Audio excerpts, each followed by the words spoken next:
tawbuni I am English ngangning ba Hindi ngangning ba din nate ko aduga bro brother me also hi brother nang English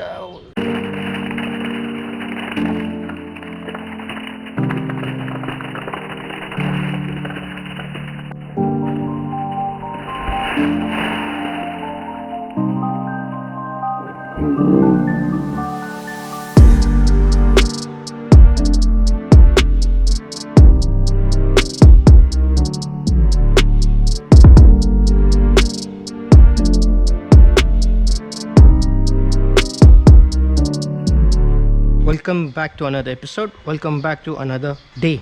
Ngarang si thawdo re, so I really need to clean it. See, there's little dirt. Hypet mase amu chambira si kuire chamdaba. Dimole. If you see here, all dirt. So it's our responsibility to keep it clean. So let's start the cleaning.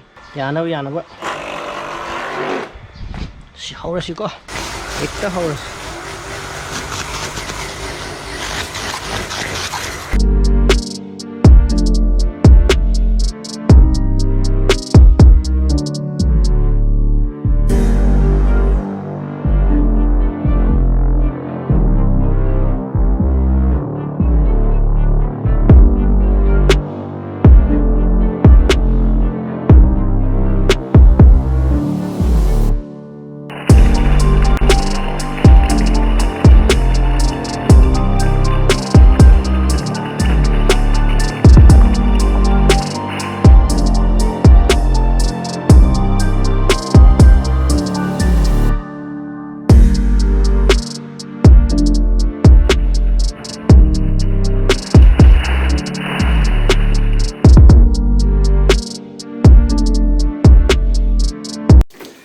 Clean the car.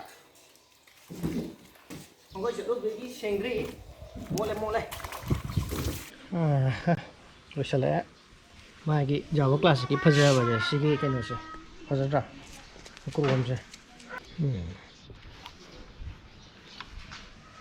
Nice. She's a cook. Thumbs up.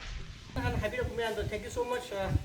Petrol na dinner na kay ginahaybira ko da cook resi for the response may ama mangun na gano comment bire Arsen is also here.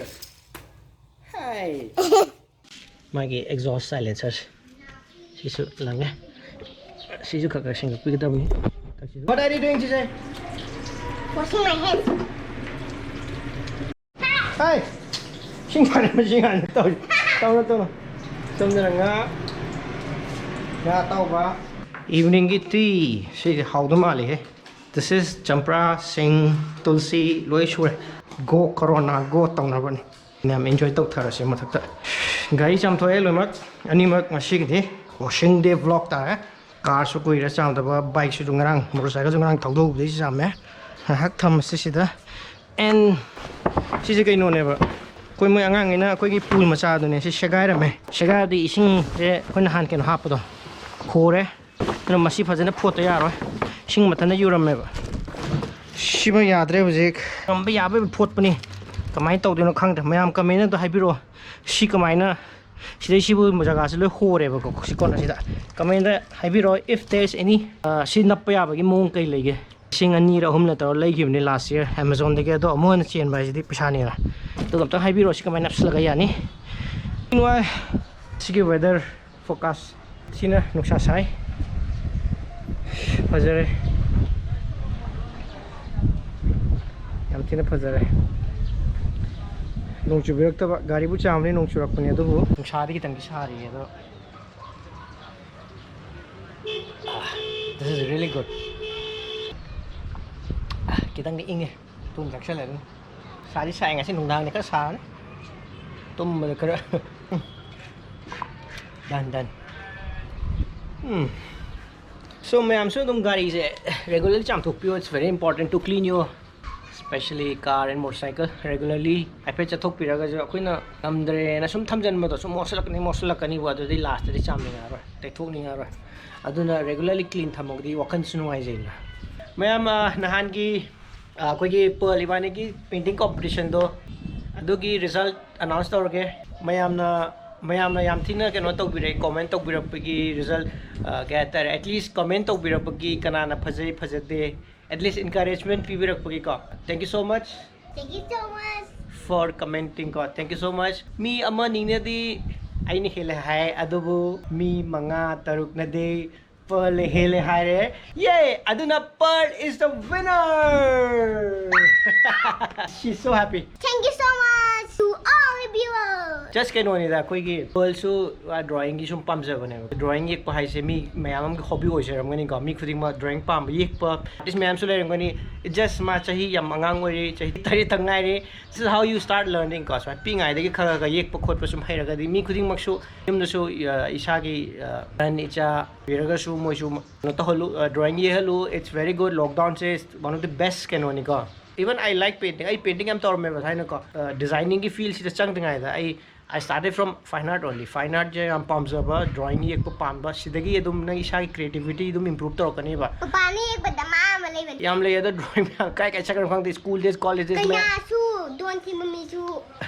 no phajana ina painting thain ki myam adum leiramaga di kha ulake adum drawing se hobby ni amon na su yekningi ko yek pa se yam nungai bani drawing painting yek pa se mi comment to biro mi drawing paintings pambi ba aduga paintings to ba drawing yek pa mi theiba yaw biraga su ai gi subscriber or viewer da ko so ngasi gi di sai da khoi keno tawrasi ngasi gi di yamna atenba vlog ni ngarang keno chalu bagi motorcycle chalu bagi hapet wash tok thokpani car na han gi chalu bagi so adu mangai re ngasi gi vlog ai bu just wanted to aduga khoi result to announce to buga thank you hi ge to buni box end tawrage adu before ending the vlog 5k amukan haijage 5k he ge orpada mayam gi ai mayam gi kenom tawkani have the program silakani heda mayam gi support tagi I know you guys love me su ka subscriber phone tawbirame yamna ashe bro gi ke no khuding lum yengi kaina I'm very happy with all those support me am pivirak to unconditional support to thank you so much bottom of my heart asam ka jage ko yam sang do dominator helmet ki